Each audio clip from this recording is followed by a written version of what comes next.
Hello, beautiful creatures. Welcome to my channel. I am Aradia, the Witch of Dark Light, and I hope you all are doing well. This video, I wanted to, it's going to be a quick video because it wasn't planned, but this was something that, I got a little download that I wanted to share with you guys. And also wanted to share a little bit about the tuning forks I spoke about in the video before this, where it talks about ways that you prepare to be able to manifest magic, and working with your frequencies was one of them. And I spoke about the tuning forks, but I didn't share it with a little B-roll, but I want to talk a little bit about it here. And I also want to talk about the dark goddess, because this is a path that I am working on currently, and working with others to help them on the path of working with the dark goddess. So I wanted to share a little bit about what that's all about. So first, let me share with you my tuning forks. Now, I took a training course, and that training course was how to work with tuning forks to be able to work with healing the body through different methods and techniques using the tuning forks. So I have them because I work with them with aligning my chakras, and that's one of the techniques. But I kind of altered it a little bit because I wanted to be able to add it to my practice in a way that works for me. So the tuning fork, each tuning fork, it goes from your root chakra to your third eye chakra. And then they have some that you can purchase that are just standalones. Like I have one that has the resonance of Earth, the megahertz of Earth. And on each of them, it's in the chakra colors, each for whatever chakra it's for. So what I do is if you know anything about tuning forks, you give it a hit, and the sound resonates from the tuning fork. And some of the technique, you may want to place that near your ear so that you can hear it. And then I also like to hover it around that chakra. So I do that maybe a couple of times with that one chakra, and then I move to the next.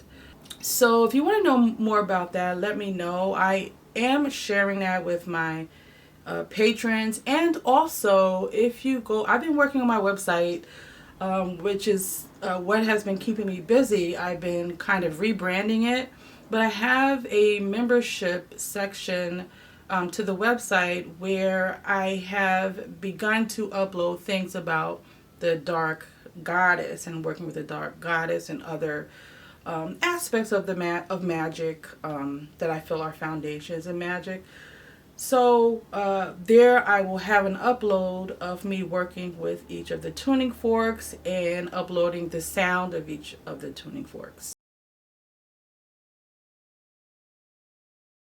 So the dark goddess, how I began that journey of understanding what the dark goddess is. And I say understanding because I've worked with Ereshkigal, and I didn't understand at the time that I worked with Ereshkigal. I didn't understand all of what that meant in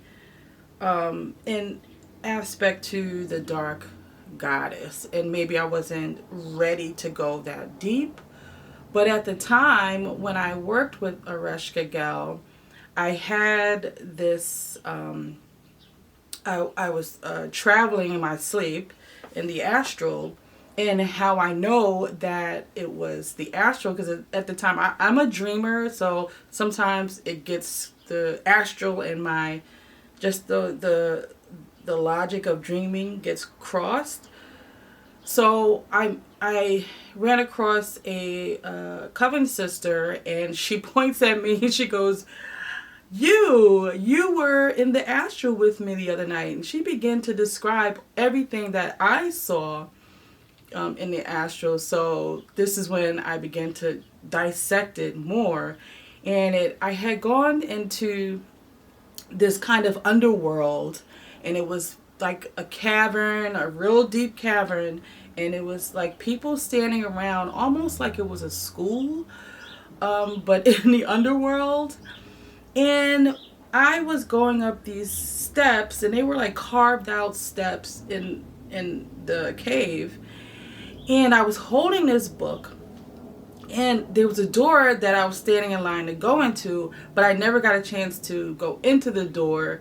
I just got it was cracked open, and I began to look inside, but never was able to go in. And then, I came back out of that astral realm. So this was my first introduction, and at the time I had no idea what that was. But, I like a lot of the things that come across my path and I don't understand at the time. I always know that they will resurface if it's something that I need, or I'm working on, and it's for my path. So that was my introduction to working with Ereshkigal. And so, time went on, and I worked with a little bit with Ishtar, Inanna, and then I began to work with Hekate. And if you know anything about Hekate and understand what happens when you begin to work with Hekate, she usually shows up, or you usually are drawn to her when you are doing some kind of shadow working.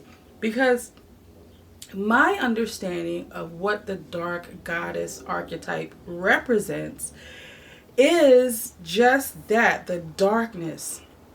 No, it's not, evil darkness or black magic. It's the dark places where things hide. It's the dark places where we have pushed things, those ugly, the places that we feel is ugly and we don't want it to be seen. So this dark goddess archetype is the thing that helps walk you through, helps you embrace what it is in the dark. And it does it in a way that works with you and your path and who you are, because we're all unique. We have some unique things going on down there in the darkness. So when I began to work with Hekate, I had no idea that was what was going to happen. And initially what happens when I began to work with her, I felt this courage come over me initially, because I remember I was in the store, and this man, I'm not gonna say he looked crazy, but he didn't look like he was normal. He came up to me. I'm not an aggressive person unless you get my I get angry about something. So I'm just in the store shopping, and this man walks up to me, and he goes to reach, and something jumped out of me. And this was when I just began to work with Hekate. It's like something jumped out of me. I didn't even move. He backed up, and I felt it. I felt like I was just an observer standing there. So when I felt it, he backed up and just walked away. So my husband walks over. He's like, "What happened?" Because he saw as he was coming that whole transaction, and I began to tell him what was happening. But initially, this was the feeling I got working with Hekate. But then she began to dig deep with me, go within, and show me the things that were still there dormant, and showing me the path that I need to take to work on these things, dropping downloads of how to work with these things.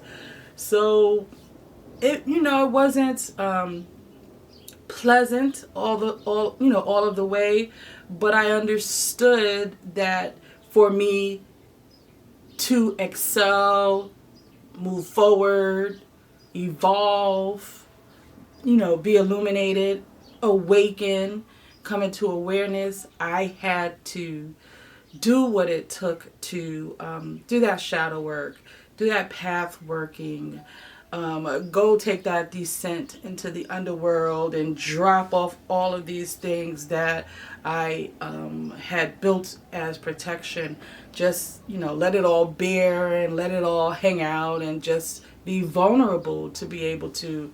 Because when you build that wall up, nothing can get in to work on that. It's like if you're in surgery, the doctor has to get in there, so he has to cut you open and get in there to do, to help you. So all of those things had to be cut away in order for the true help to come. So that was my, I'm not going to just brush over it because it, make it sound like it was like quick and easy. It wasn't, but that was my initial understanding of, okay, this is what dark goddess means. This is what going into the underworld, going into the, taking that descent and going into the darkness means. Because, and it doesn't have to be Hekate. There's many dark goddesses, which is another thing that I have on my website. As a member, you have access to the understanding of all the, as many that I know about, the dark goddesses and their attributes, and I'm going to be working with each of them as an archetype to be able to share that and work with that aspect of the dark goddess, to be able to share that experience, because I think this is something that's so important. We're in the time of the divine feminine. There's so much around us that is evidence of that this is the time of the dark, of the divine feminine, and we have to go into the darkness to be able to heal, to access that divine, that divinity, our wholeness, because without that, we aren't whole. Without going into the darkness, we are not whole. So if you think you are going to stay up above with the tree of life and not address the roots, the quilpith, that is the tree of death, if you don't take that descent, you can't be complete, because you are missing a part of yourself. So I just wanted to share that with you, that if it is time for you on your journey, because it's not always time. Like I said, when I began, it wasn't, I just, it was like I got a little piece of it at that time, and then it was like, okay, work on something else, then another piece of it, and then it was time for me to delve deeper into it. So it may not be your time, but if you feel led and drawn to work with a dark goddess, do some research and find which resonates with you, because it may be the calling that is there for you, because you are ready to heal from whatever is in the darkness. So I wanted to share those things with you, a little bit about the tuning forks, and just a little bit about the dark goddesses, and my experiences with them, and some of the things that I'm going to continue to do working with the dark goddess, because I want to tap into the current right now. The current right now is saying this is the time to step into divine power. So with that said, if you have any questions about all of what I just spoke about, just let me know, put in the comments, email me, whatever. So until the next video, I love you all, and into the shadows.